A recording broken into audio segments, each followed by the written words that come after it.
धार्मिक लोग जब भी अखबारों में कोई बुरी खबर पढ़ते हैं तो कह देते हैं ये कलयुग है, कलयुग में तो ऐसा ही होता है, घोर कलयुग आ गया है, वगैरह वगैरह। क्या सच में कलयुग नाम का कोई युग होता है? क्या है युगों की वास्तविकता? आइए जानते हैं। इस्लाम, ईसाईयत या जुडाइज्म में युगों का कोई कॉन्सेप्ट नहीं है। इस बारे में इन अब्राह्मणिकल मजहबों का ज्ञान ये है कि सबसे पहले आदम और हव्वा धरती पर टपके, फिर उनकी संतानें हुईं। आदम की इन संतानों ने आपस में शादियां की, फिर बनु आदम का एक कबीला बना। समय के अंतराल में ये कबीला बढ़ता चला गया। हर कबीले में बुराइयां आती गईं। इन बुराइयों को दूर करने की खातिर हर कबीले में नबी भी आते गए। मूसा के मानने वाले यहूदी कहलाए, ईसा को मानने वाले ईसाई, और 6वीं सदी में कुरैश नामक एक कबीले में एक आखिरी नबी हज़रत मोहम्मद आए, जिन्हें मानने वाले मुसलमान कहलाए। इन तीनों बड़े धर्मों में पृथ्वी पर जीवन की शुरुआत और मानवता के विकास की अवधारणाएं एक सी हैं। यानी ये तीनों बड़े धर्म आदम और हव्वा से सृष्टि की उत्पत्ति की गपबाजी पर यकीन करते हैं, और इसी गपबाजी पर इन तीनों मजहबों की बुनियाद कायम है। किसी खुदा ने 2 दिनों में ये धरती बनाई, फिर इस धरती पर सभी जीवों को पैदा कर दिया। ये सब खुदाई नौटंकी कब हुई किसी को नहीं पता। ईसाईयत के अनुसार तो धरती को बने 6000 साल ही हुए हैं।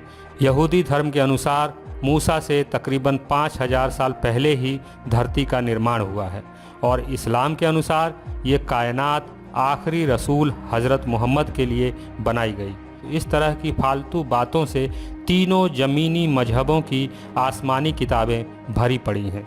लेकिन ब्राह्मणिकल रिलीजन यानी तथाकथित हिंदू धर्म में ये अवधारणा कुछ अलग है। यहाँ आदम और हव्वा की बकैती तो नहीं है, लेकिन गपबाजी में हिंदू धर्म इन धर्मों से कम भी नहीं है। सृष्टि कैसे बनी, कब बनी, इस पर हिंदू धर्म के अलग अलग धर्म ग्रंथों में अलग अलग व्याख्याएं मौजूद हैं। लेकिन 4 युगों की परिकल्पना हिंदू धर्म की बुनियादी फिलॉसफी में शामिल है। हिंदू धर्म में सृष्टि की उत्पत्ति से लेकर अब तक के समय को 4 युगों में बांटा गया है: सतयुग, त्रेता युग, द्वापर युग और कलयुग। हिंदू मान्यताओं के अनुसार सबसे पहले सतयुग था, जहां केवल सत्य ही सत्य था। फिर त्रेता युग आया, जिसमें असत्य यानी कि बुराइयों की घुसपैठ शुरू हुई। फिर द्वापर युग आया, जिसमें आधा सत्य और आधा असत्य हुआ। इसके बाद कलयुग शुरू हुआ, जिसमें केवल बुराई ही बुराई है। हिंदू माइथोलॉजी के अनुसार ब्रह्मा ने सृष्टि बनाई और चारों वेदों को 4 ऋषियों के हवाले कर दिया, और यहीं से सतयुग की शुरुआत हुई। सतयुग लगभग 17,28,000 वर्ष का युग था। इस पहले युग में मनुष्य की आयु 1 लाख साल थी, और इस युग का इंसान 32 फीट लंबा होता था। एक इंसान के 21 हाथ होते थे। इस युग में पाप की मात्रा 0 थी और पुण्य था 100%। सतयुग में पाप नहीं था और पुण्य 100% था। फिर भी पापियों का नाश करने के लिए इस सत्य के युग में भी भगवान विष्णु को 4 बार अवतार लेना पड़ा। पहला अवतार मछली के रूप में, दूसरा अवतार कछुए के रूप में, तीसरा अवतार वराह के रूप में, और चौथा अवतार नृसिंह यानी आधा इंसान और आधा बाघ के रूप में। इन चारों अवतारों की कहानियाँ टॉम एंड जेरी और ऑगी एंड द कॉकरोचेस से भी मज़ेदार हैं। अब बात करते हैं त्रेता युग की, जिसकी अवधि 12,96,000 वर्ष की थी। इस दूसरे युग यानी कि त्रेता युग में मनुष्य की आयु 10,000 साल थी, और इस युग का इंसान 12 फीट लंबा होता था। एक इंसान के 14 हाथ होते थे। इस युग में पाप की मात्रा 25% थी और पुण्य था 75%। इस युग में पापियों का नाश करने की खातिर भगवान विष्णु को 3 बार अवतार लेना पड़ा। पहला अवतार वामन के रूप में, दूसरा अवतार परशुराम के रूप में, और तीसरा अवतार राम के रूप में। अब बात करते हैं द्वापर युग की, जिसकी अवधि थी 8,64,000 वर्ष। इस तीसरे युग यानी कि द्वापर में मनुष्य की आयु 1000 साल थी, और इस युग का इंसान 11 फीट लंबा होता था। एक इंसान के 7 हाथ होते थे। इस युग में पाप और पुण्य 50-50 थे। और पापियों का नाश करने की खातिर भगवान विष्णु को इस युग में भी 2 बार अवतार लेना पड़ा। पहला अवतार कृष्ण के रूप में और दूसरा अवतार बुद्ध के रूप में। अब बात करते हैं कलयुग की, जिस युग में आज हम जी रहे हैं। ये कलयुग ही है। इस काल की लंबाई 4,32,000 वर्ष की है। इस चौथे युग यानी कि कलयुग में मनुष्य की आयु 100 साल है और इस युग का इंसान 5.5 फीट लंबा होता है और एक इंसान के 2 हाथ होते हैं। इस युग में पाप की मात्रा 75% और पुण्य 25%। इस युग में पापियों का नाश करने के लिए भगवान विष्णु को कल्कि के रूप में बस एक ही अवतार लेना होगा। यही है ब्राह्मणिकल रिलीजन में युगों की अवधारणा का सच। हैरानी की बात यह है कि आज भी लोग 4 युगों की इस गपबाजी पर यकीन करते हैं और इसी आधार पर आज के वैज्ञानिक युग को कलयुग कहकर इसकी निंदा करते हैं। विज्ञान क्या कहता है, आइए इस पर भी गौर कर लेते हैं। विज्ञान पृथ्वी के इतिहास को 4 इयोन में बांटता है। ये 4 इयोन एरा में विभाजित होते हैं और एराज को पीरियड्स में बांटा गया है। तो आइए सबसे पहले हम इयोन को समझते हैं। धरती की उत्पत्ति से लेकर अब तक के समय को समझने के लिए 4 इयोन को समझना जरूरी है। ये 4 इयोन हैं हेडियन, आर्कियन, प्रोटेरोजोइक और फेनेरोजोइक। हेडियन, इस दौरान सूर्य अपने निर्माण के आखिरी स्टेज पर था और इसके बचे खुचे मलबों ने सैकड़ों ग्रहों का रूप लेना शुरू कर दिया।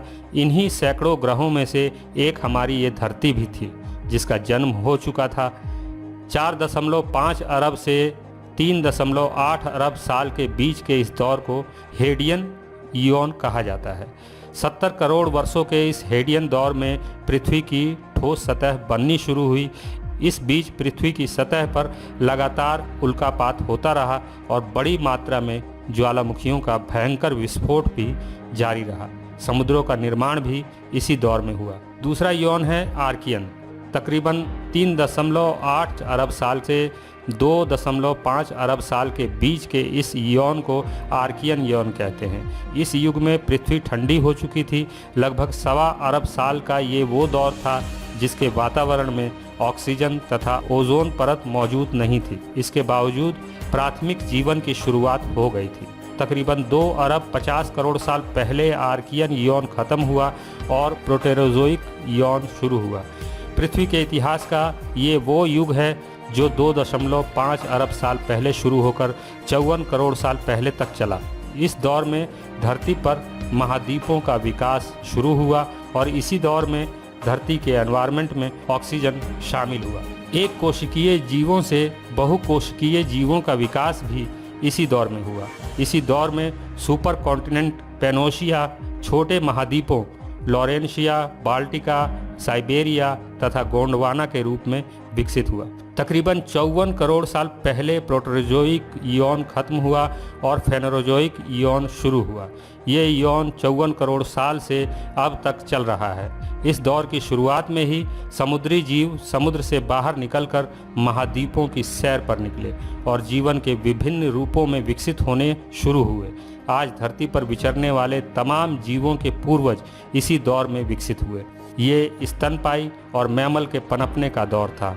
इसी दौर में पक्षियों की शुरुआती प्रजातियां भी विकसित होनी शुरू हुई। इस इयोन को भी हम 3 टाइम एराज में बांटते हैं, पैलियोजोइक, मेसियोजोइक और सेनोजोइक। पैलियोजोइक ये एरा फेनेरोजोइक इयोन का पहला एरा है। 54 करोड़ साल से 25 करोड़ साल के बीच का ये दौर पैलियोजोइक एरा कहलाता है। ये दौर जमीन पर विचरने वाले जीवों का था।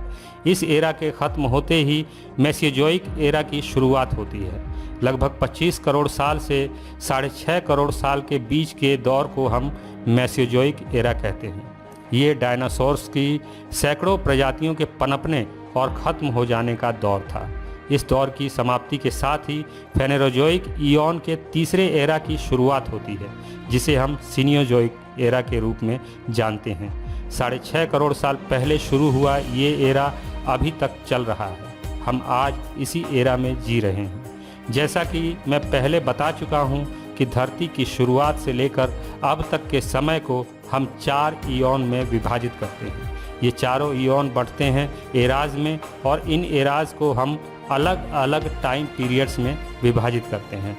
धरती के इतिहास को समझने की ये वैज्ञानिक अवधारणा सैकड़ों वर्षों के शोध, अध्ययन और परीक्षण का परिणाम है। विज्ञान की बातों को साबित करने के लिए तमाम तरह के एविडेंस मौजूद हैं। फॉसिल्स रिकॉर्ड्स, पत्थरों की कार्बन डेटिंग और कई तरह के बायोलॉजिकल और जियोलॉजिकल एक्सपेरिमेंट्स इस वैज्ञानिक अवधारणा को साबित करने के लिए काफ़ी हैं। इसके उलट तमाम धर्मों के पास अपनी अपनी परिकल्पनाओं को साबित करने के लिए कोई भी प्रमाण मौजूद नहीं है।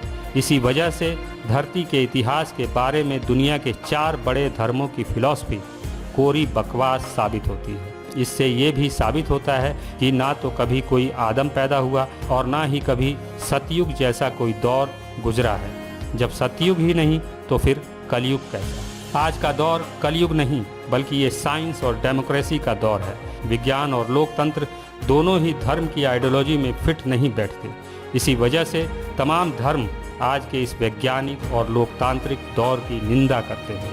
उन्हें वही दौर चाहिए जिसमें भक्त लोग आंख मूंद कर धार्मिक गिरोहों की गुलामी में सर झुकाए खड़े हों। इसी वजह से धार्मिक दुनिया आज की वैज्ञानिक दुनिया से काफ़ी पीछे छूट चुकी है। एक और विज्ञान और डेमोक्रेसी को पैदा करने वाले देश हैं जो टेक्नोलॉजी के रथ पर सवार होकर अपने नागरिकों को खुशहाली के उच्चतम शिखर तक ले जाने की जिद पर हैं, तो दूसरी ओर वो मुल्क हैं जो आज भी धर्म की युगों पुरानी अंधेरी गुफाओं में चमत्कारों की खोज में भटक रहे हैं। इन धार्मिक देशों को उधार की तकनीक से उतना ही सरोकार है जितना कि गधे के पैर में ठुकी हुई नाल, जिसकी मेहरबानी से वो पाखंडों के भारी बोझ को लादे इतिहास में पीछे की ओर चल सकें।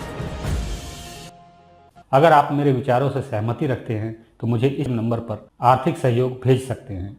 मुझे आपके सपोर्ट की ज़रूरत है। इंसानियत जिंदाबाद।